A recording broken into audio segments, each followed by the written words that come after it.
GOP fearmonger Betsy McCoy floated the concept of fake euthanasia.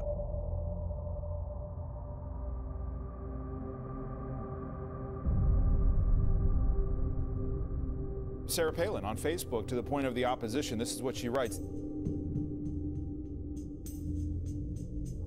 The death panel. They sure as hell are not life panels. Our senior's going to be in front of a death panel. It's the rationing and the cutting of care to the elderly that is the essential element of the program. The whole system is, in fact, a kind of death panel. This is devaluing of human life.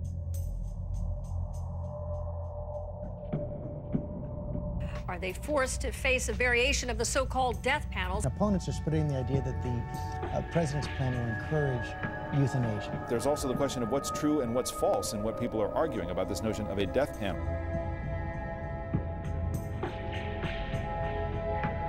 Senator Grassley recently said that, quote, "We dropped end-of-life provisions from consideration entirely because of the way they could be misinterpreted."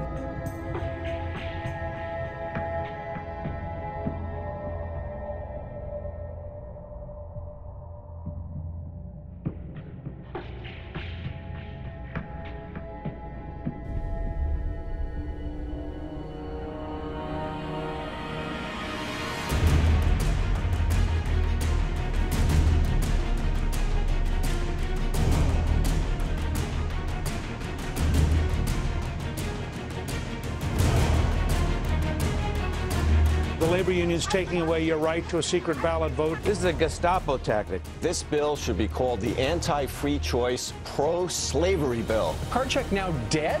Card check is out. They may have to find some other way to make union organizing easier without taking away the secret ballot from workers. The 30-plus Obama appointees that are known as czars. 2 economic czars, an education czar, energy czar, food czar. Now at the helm of a shadow government. Is this a shadow government? There's almost a shadow cabinet that's being developed. The big question is how much power they hold. There's a big question about how many czars there are exactly. He has more than 30 czars.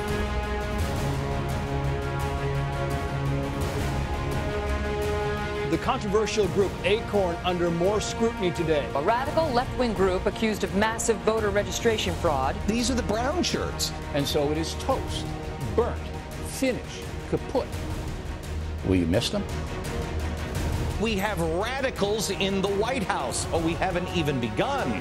Now the GOP is setting its sights on other Obama czars on the hit list. Cass Sunstein and John Holdren and Carol Browner and Mark Lloyd, and the list goes on and on and on. Kevin Jennings. Statutory rape, and Jennings never reported it. I want him fired. The White House political director is a fellow by the name of Patrick Gaspar. And he apparently has been in bed with Acorn. Sounds like Acorn has somebody on the inside of the White House. This is his army, SEIU and Acorn. SEIU, Acorn, and Obama, branches of the same tree. Where are we gonna go if this healthcare gets passed and you know this president only...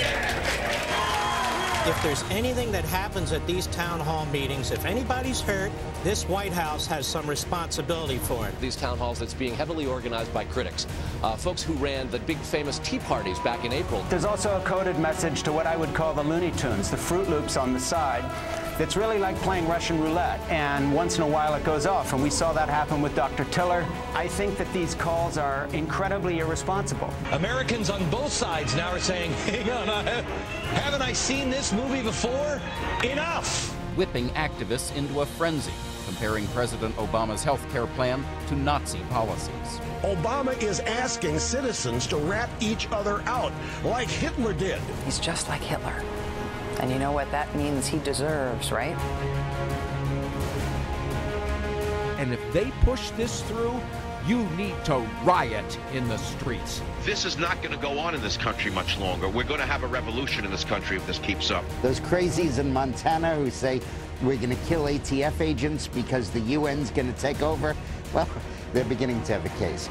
I want people in Minnesota armed and dangerous on this issue. They're apocalyptic. They feel isolated, angry, betrayed, and besieged. And some of their leaders seem to be trying to mold them into militias. Richard Poplawski killed 3 police officers in Pittsburgh a couple days ago because he thought President Obama and others in the feds were coming to take his guns away. Since Obama took office, there has been a sharp growth in the so-called militia groups, the kind that helped spawn a wave of domestic terrorism in the 1990s. Hello, America. It's your wake-up call. The president has, in effect, triggered fears among fairly large numbers of white people in this country that they are somehow losing their country. There are those who claim that he was born dumb in a different country.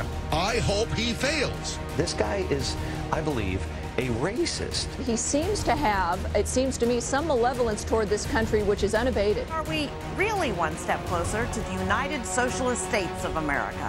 Why does the president have so many Marxists, socialists, radicals, and a self-proclaimed communist advising him? Your wife famously talked about the vast right-wing conspiracy targeting you. Is it still there? Oh, you bet. It's as virulent as it was. I mean, they're saying things about him. You know, it's like when they accused me of murder and all that stuff they did. The vast right-wing propaganda machine is not shrinking. It is growing. The conservative media is winning now. They're winning. They're damaging the President of the United States. And there's other stuff coming down the pike.